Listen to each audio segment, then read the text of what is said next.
Rajeev Agrawal, good morning. I mean, how interesting is this? We've been speaking and talking and discussing and debating tariff.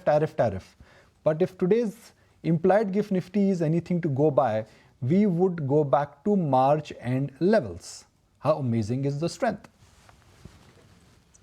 Absolutely. I think the strength is good, but we also have to realize that President Trump backtracked on many of the things that he laid out initially. So I think the market has realized that it is driving President's decision to some extent. And I think it is a very interesting push and pull that is going on in the markets right now.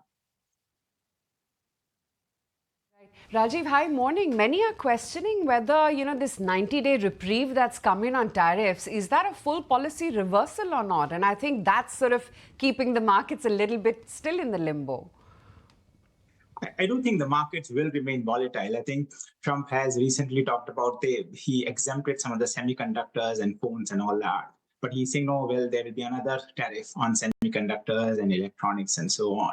And the whole 90-day gap that he has introduced, or 90-day pause that he has introduced, I think is just going to create more uncertainty in terms of how the trades are, how the markets will react. So I think if there's one takeaway from all of this that Nikunj was talking about, and is that I think we are in for volatile times. Markets will move very aggressively on either side as there is clarity or the lack thereof with the actions of President Trump. What should one do then? I mean, if you ignore tariffs, you know that would be not a good idea to ignore the impact of tariff on your portfolio.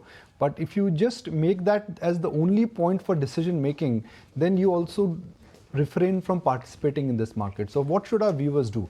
Understand the impact of tariff and assume that the worst is not over, or assume that the worst is over and start putting money to work?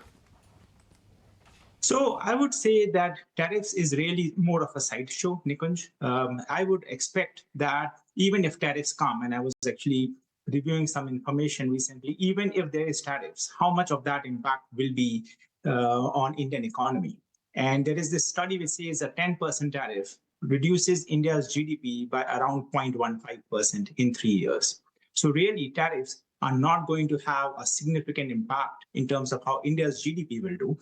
Now, in terms of the stock specific, clearly market moves much more aggressively than how the underlying companies behave in terms of the performance, in terms of the economic performance.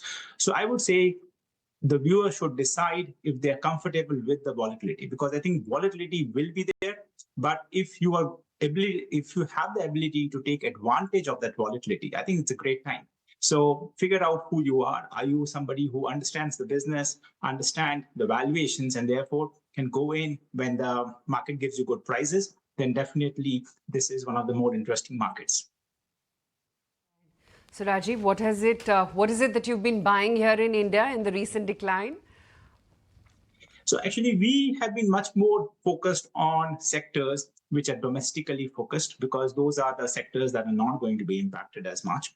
And the one additional thing on top of that are sectors where the valuation comfort has been there.